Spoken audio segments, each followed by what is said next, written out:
Good morning, good evening বন্ধুরা। Die-cast রিভিউর একটি নতুন এপিসোড নিয়ে আপনাদের কাছে আজকে উপস্থিত হয়েছি। আজ যে কারটা রিভিউ করব সেটা হলো মাইস্টোর ফারারি এফএক্স কে। এটা কিন্তু অর্ডিনারি কার নয়, এটা একটা লিমিটেড এডিশন কার, যেটা ফারারি ওয়ার্ল্ড ওয়াইড 42টা কপি বানিয়েছে। হ্যাঁ, আপনি ঠিক শুনছেন, 42টা কপি সারা বিশ্বে। এবং এটা একটি ইন্টারেস্টিং কারও। এটা কিন্তু নর্মাল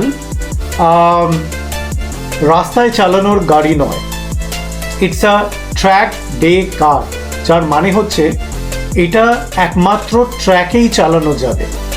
তো আপনি যদি সুপার রিচ হন এবং ফারারি কিনতে চান এবং এটি কেনেন, তাহলে কিন্তু এটি আপনি বাড়িতে আনতে পারবেন না।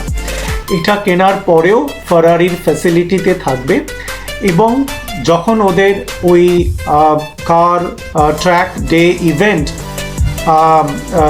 হবে তখন আপনাকে জানানো হবে, আপনি গিয়ে এই কারটা ড্রাইভ করতে পারবেন। তো বুঝতেই পারছেন, ওয়ার্ল্ড ওয়াইড 42 কার তৈরি হয়েছে এবং এই কারটা ফারারি এখন আর বানায় না। এটা 2015 সালে ফার্স্ট মার্কেটে লঞ্চ হয়েছে এবং ওদের লাস্ট প্রোডাকশন ছিল 2017 সালে। চলুন এই কারটা নিয়ে আরও কিছু গল্প করব, কিন্তু তার আগে এটার আনবক্সিং স্টার্ট করা যাক।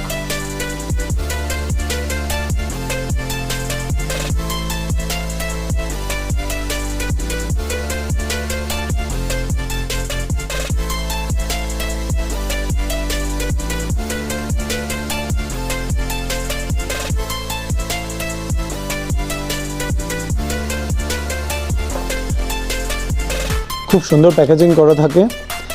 আর যারা আগে আমার ডাইকাস্ট কার রিভিউ ভিডিও দেখেছেন, আপনারা জেনে থাকবেন যে মাইস্টোর যে ডাইকাস্ট কারগুলো হয় সেগুলোর সঙ্গে যে বেসটা আসে সেটা দুটো স্ক্রু দ্বারা সিকিওর থাকে। এটা খুব ইজিলি যে কোনো একটা স্ক্রু ড্রাইভার দিয়ে আপনারা খুলতে পারেন।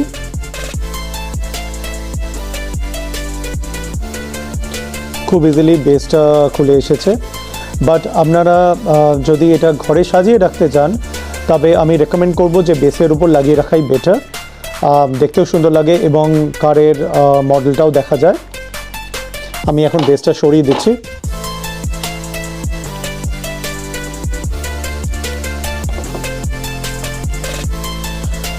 খুব সুন্দর কালারটা, খুব গর্জাস লাগছে। এটা ডুয়াল টোন, একটু লাইট রেড কালার, তার সঙ্গে ব্ল্যাক রয়েছে। আর মেটাল বডি, তার সঙ্গে কিছু কিছু কার্বন ফাইবার ইউজ করা হয়েছে। খুব ভালো কোয়ালিটির কার্বন ফাইবার ইউজ হয়েছে, চিপ প্লাস্টিক নয়। আর এই কারটার ওয়েট মোটামুটি 700 to 800 গ্রাম মনে হচ্ছে আমার ধরে, তো কম বেশি হবে। খুব একটা হালকা নয়, ভারী আছে, যেহেতু মেটাল বডি তাই জন্যই হয়তো। তো নাইস লুকিং কার।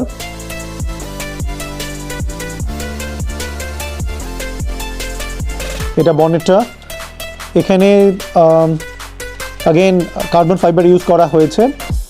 তো খুব বেশি লাগেজ রাখার অপশান নেই, কারণ এটা অন দ্য রোড চালায় না। এই কারটা পার্টিকুলার ট্র্যাক পারপাসে ইউজ হয়। তো দুটো ফ্যান রাখা রয়েছে এখানে, হোপফুলি আপনারা দেখতে পাচ্ছেন। আর সাইড মিরর যেগুলো, সেগুলো ওই টিপিক্যাল ফারারির বাগ অ্যান্টেনা টাইপ মিরর। তো এই কারটার ডিজাইন খুবই সুন্দর এবং আমি যতটা রিসার্চ করেছি, এই কারটা প্রচুর অ্যাওয়ার্ড পেয়েছে ডিজাইনের জন্য, ভালো ডিজাইনের জন্য অ্যাওয়ার্ড। এবার আপনাদের ইঞ্জিনের চেম্বারটা দেখাই। Lot of details, powerful V12 engine, খুব নিখুঁতভাবে তৈরি হয়েছে। মনে হচ্ছে না ডাইকাস্ট কার দেখছি, যেন মনে হচ্ছে অরিজিনাল কারের ইঞ্জিন দেখছি। খুব সুন্দরভাবে ডিটেলিং করা রয়েছে।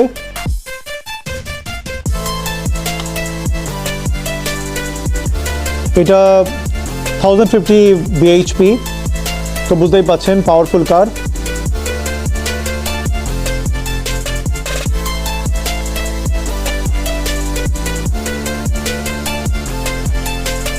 অ্যাডজাস্টেবল স্টিয়ারিং হুইল, আর যেমন জানেন স্টিয়ারিং হুইল ঘোরালে হুইল ঘোরে।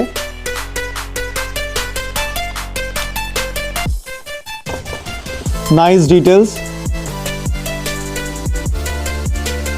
ইনস্ট্রুমেন্ট ক্লাস্টার খুব সুন্দরভাবে দেখানো হয়েছে। গ্যাস প্যাডেল, ব্রেক সব। আমার আজকের এই ডাইকাস্ট কারের ভিডিওটা কেমন লাগলো অবশ্যই কমেন্ট করে জানাবেন। দেখা হবে পরের ভিডিওতে।